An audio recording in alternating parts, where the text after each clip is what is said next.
भगवान श्री कृष्ण कहते हैं, अहंकार उसी को होता है जिसे बिना मेहनत के सब कुछ मिल जाता है। मेहनत से सुख प्राप्त करने वाला व्यक्ति दूसरों की मेहनत का भी सम्मान करता है। अच्छे समय से ज्यादा अच्छे इंसान के साथ रिश्ता रखो। अच्छा इंसान अच्छा समय ला सकता है। अच्छा समय हर नई शुरुआत थोड़ा डराती है, पर याद रखो सफलता मुश्किलों के पास ही नजर आती है। जब जीवन के बारे में सोचो तब यह सदैव याद रखना कि पछतावा अतीत बदल नहीं सकता और चिंता भविष्य को संवार नहीं सकती। एकाग्रता से किया गया परिश्रम ही वास्तविक चमत्कार कर सकता है।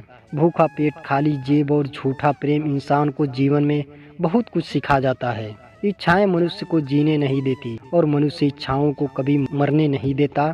जो बीत गया सो बीत गया। यदि हमसे कोई गलत काम हो गया है तो उसकी चिंता न करते हुए वर्तमान को सुधार कर भविष्य को संवारना चाहिए।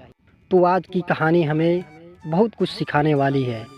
पुराने समय की बात है। एक राज्य में एक टूटी फूटी झोपड़ी थी।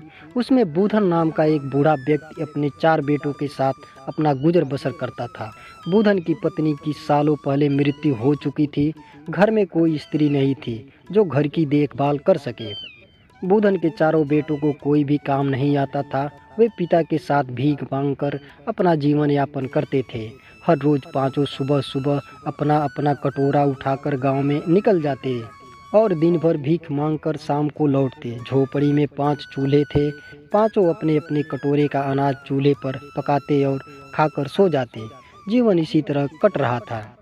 एक दिन बूधन को न जाने क्या विचार आया कि उसने अपने बड़े बेटे रामू के विवाह की ठान ली। उसके लिए दुल्हन की खोज शुरू हुई, लेकिन भिखारी घर में कोई लड़की देना नहीं चाहता था। काफ़ी खोजबीन के बाद सुरभि नाम की उन्हें एक लड़की मिली। सुरभि एक अनाथ लड़की थी जो माता पिता के गुजर जाने के बाद से अपने मौसी के घर रहा करती थी।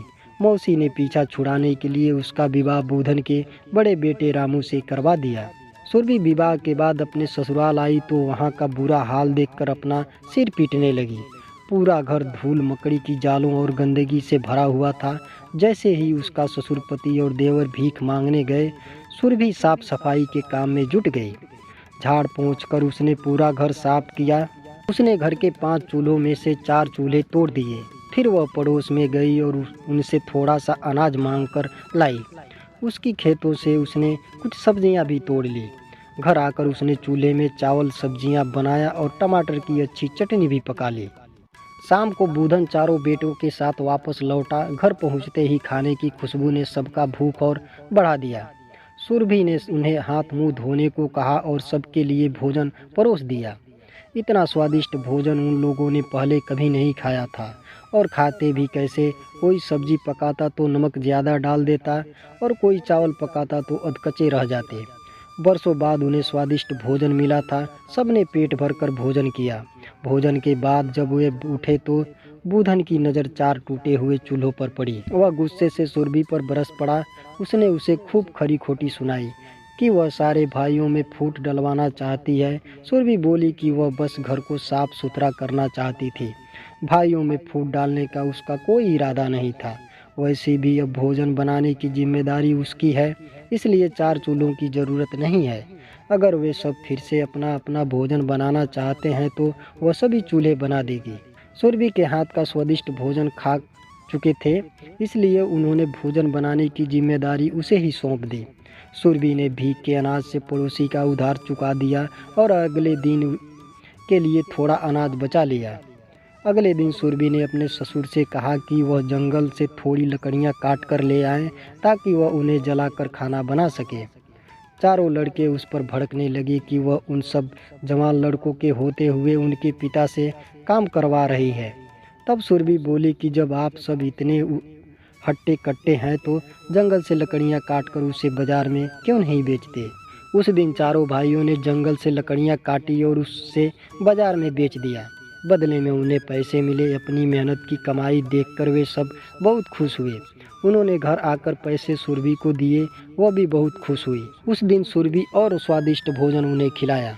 उस दिन के बाद से चारों लड़के लकड़ियां काटकर बाजार में बेचने लगे। सुरभि घर को व्यवस्थित ढंग से चलाने लगी। अपनी सूझबूझ से वह 4 पैसे भी बचा लेती और थोड़ा अनाज भी। उन पैसों से उसने घर के लिए जरूरी सामान खरीदा। सुरभि की सूझबूझ और सबकी मेहनत से धीरे धीरे घर की हालत बदलने लगी। उसने अपने ससुर के लिए गांव में ही चाय की दुकान खोल ली। घर में खाली समय में वह मशीन पर कपड़ा बुनने लगी। उसके पति और अन्य भाइयों ने लकड़ी की टाल खोल ली। समय बीतता गया और वे तरक्की करते गए। जो भिखारी थे आज गांव के प्रसिद्ध व्यापारी बन गए। सुरभि की सूझबूझ और मेहनत से पूरे घर में खुशहाली छा गई और बुधन इतनी समझदार बहू पाकर बहुत खुश था और उसकी तारीफ करते हुए हमेशा कहता कि भगवान ऐसी गुणवान बहू सबको दे। तो दोस्तों, इस कहानी से हमें यही सीख मिलती है, एक औरत चाहे तो अपने अच्छे आचरण और मेहनत से घर को स्वर्ग बना सकती है। तो यह कहानी आपको कैसी लगी कमेंट बॉक्स में जरूर लिखें और चैनल को सब्सक्राइब और वीडियो को एक लाइक जरूर कर दें।